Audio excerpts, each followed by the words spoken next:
പണത്തെക്കുറിച്ച് നമ്മൾ ചിന്തിക്കുന്ന രീതിയെ തന്നെ മാറ്റിമറിച്ചൊരു പുസ്തകമുണ്ട്, റിച്ച് ഡാഡ് പുവർ ഡാഡ്.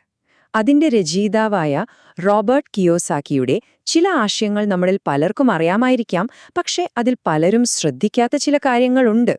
അദ്ദേഹത്തിന്റെ സാമ്പത്തിക പാഠങ്ങൾ എന്തൊക്കെയാണെന്ന് നമുക്ക് വളരെ ലളിതമായി ഒന്ന് നോക്കാം. കിയോസാക്കിയുടെ എല്ലാ ആശയങ്ങളുടെയും തുടക്കം രണ്ട് അച്ഛന്മാരിൽ നിന്നാണ്. ഒരാൾ അദ്ദേഹത്തിന്റെ സ്വന്തം അച്ഛൻ, മറ്റേയാൾ കൂട്ടുകാരന്റെ അച്ഛൻ. ഒരാൾ പറഞ്ഞു, സുരക്ഷിതമായി ജീവിക്കണം, റിസ്ക് എടുക്കരുത്. മറ്റേയാൾ പറഞ്ഞത്, ധൈര്യമായി മുന്നോട്ടു പോകണം, കണക്കുകൂട്ടിയുള്ള റിസ്കുകൾ എടുക്കണമെന്നാണ്. ഈ രണ്ട് ചിന്തകളും തമ്മിലുള്ള വ്യത്യാസമാണ് അദ്ദേഹത്തിന്റെ ജീവിതം മാറ്റിമറിച്ചത്. പക്ഷേ അതെങ്ങനെയാണെന്ന് പലർക്കും അറിയില്ല. അദ്ദേഹത്തിന്റെ ചിന്തകൾ ശരിക്കും മനസ്സിലാക്കണമെങ്കിൽ നമ്മൾ 6 പ്രധാന കാര്യങ്ങളിലൂടെ കടന്നുപോകണം.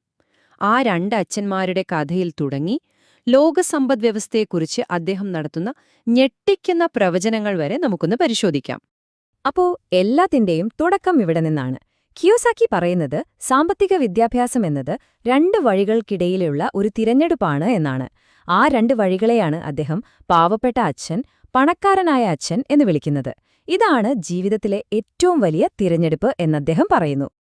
അദ്ദേഹത്തിന്റെ റിച്ച് ഡാഡ്, അതായത് പണക്കാരനായ അച്ഛൻ, ഒരു സംരംഭകനായിരുന്നു. അദ്ദേഹം പഠിപ്പിച്ച ഏറ്റവും പ്രധാനപ്പെട്ട പാഠം ഇതായിരുന്നു: ഒരിക്കലും ഈ കടലാസ് പണത്തിനു വേണ്ടി ജോലി ചെയ്യരുത്. ഇതാണ് അദ്ദേഹത്തിന്റെ തത്വശാസ്ത്രത്തിന്റെ ആണിക്കല്ല്. ഈ ഒരൊറ്റ ആശയം നമ്മുടെ ശമ്പളത്തെക്കുറിച്ചുള്ള കാഴ്ചപ്പാട് തന്നെ മാറ്റിമറിക്കാൻ ശേഷിയുള്ളതാണ്. അതേസമയം ഉയർന്ന വിദ്യാഭ്യാസം നേടിയ അദ്ദേഹത്തിന്റെ സ്വന്തം അച്ഛൻ, അതായത് പാവപ്പെട്ട അച്ഛൻ, നമ്മളെല്ലാം ഉപദേശിക്കുന്നതുപോലെ പറഞ്ഞു: നന്നായി പഠിക്കുക, ഒരു നല്ല ജോലി നേടുക, സുരക്ഷിതമായി ജീവിക്കുക. എന്നാൽ റിച്ച് ഡാഡ് കളിച്ചത് വേറൊരു കളിയാണ്.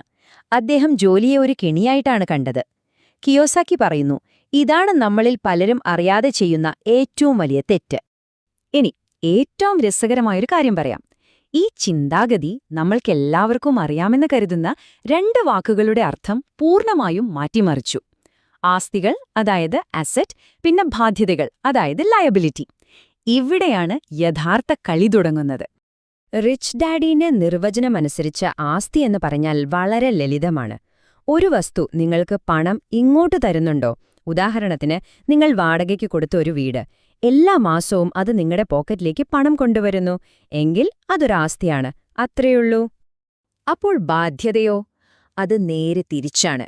അത് നിങ്ങളുടെ പോക്കറ്റിൽ നിന്ന് പണം പുറത്തേക്ക് കൊണ്ടുപോകുന്നു. നിങ്ങൾ താമസിക്കുന്ന വീടിന്റെ ലോൺ അടയ്ക്കുമ്പോൾ പണം പുറത്തേക്കാണ് പോകുന്നത്. അതുകൊണ്ടത് ബാധ്യതയാണ്.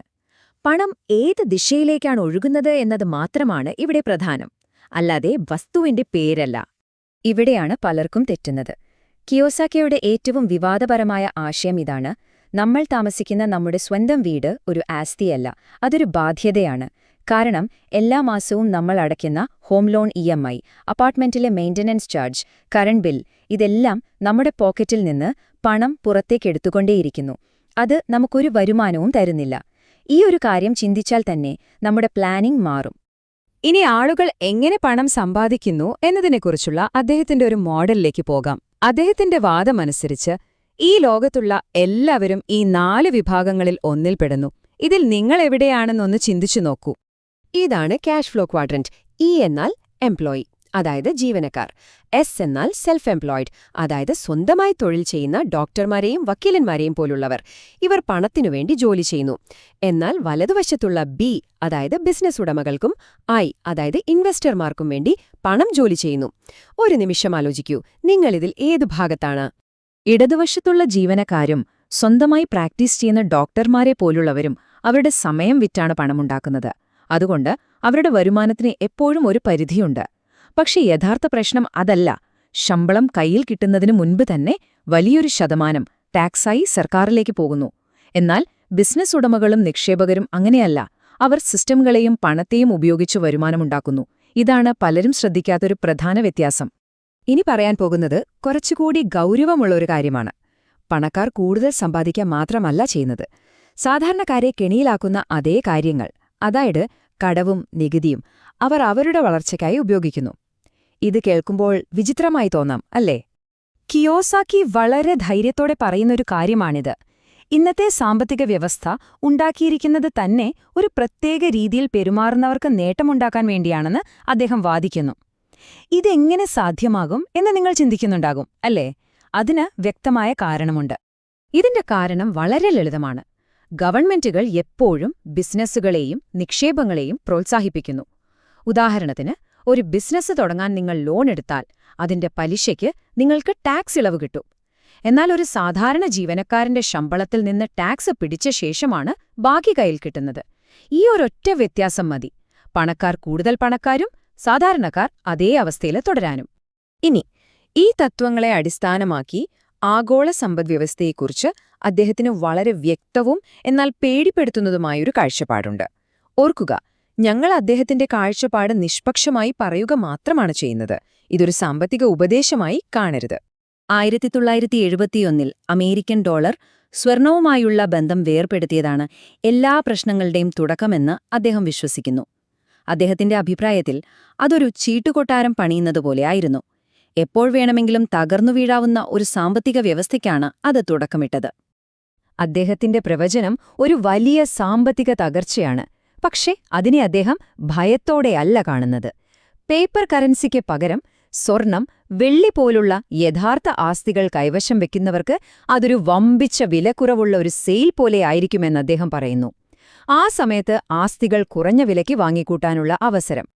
അപ്പോൾ ഇത്രയും പറഞ്ഞ കാര്യങ്ങൾ നിങ്ങൾക്കെങ്ങനെ ബാധകമാകും? കിയോസാക്കി വാദിക്കുന്നത് യഥാർത്ഥ ലോകത്ത് നമ്മുടേത് മറ്റൊരു തരം റിപ്പോർട്ട് കാർഡാണ് എന്നാണ്. സ്കൂളിലെ മാർക്കല്ല അവിടെ പ്രധാനം. അദ്ദേഹം പറയുന്നു, നിങ്ങൾ എത്ര വലിയ ഡിഗ്രി എടുത്താലും ഒരു ബാങ്കറുടെ മുന്നിൽ അതിന് വലിയ വിലയൊന്നുമില്ല. അവർക്ക് കാണേണ്ടത് നിങ്ങളുടെ ഫിനാൻഷ്യൽ സ്റ്റേറ്റ്മെന്റാണ്. അതാണ് മുതിർന്നു കഴിയുമ്പോൾ നിങ്ങളുടെ യഥാർത്ഥ റിപ്പോർട്ട് കാർഡ്. നിങ്ങളുടെ സാമ്പത്തിക ബുദ്ധിയുടെ യഥാർത്ഥ അളവുകോൽ അതുതന്നെയാണ്. അതുകൊണ്ട് അവസാനത്തെയും ഏറ്റവും പ്രധാനപ്പെട്ടതുമായ ചോദ്യം ഇതാണ്: നിങ്ങൾ മാസം എത്ര രൂപ സമ്പാദിക്കുന്നു എന്നതിലല്ല കാര്യം. ആ പണം നിങ്ങൾക്കു വേണ്ടി ജോലി ചെയ്യുന്നുണ്ടോ, അതോ നിങ്ങൾ ഇപ്പോഴും പണത്തിനു വേണ്ടി ജോലി ചെയ്യുകയാണോ?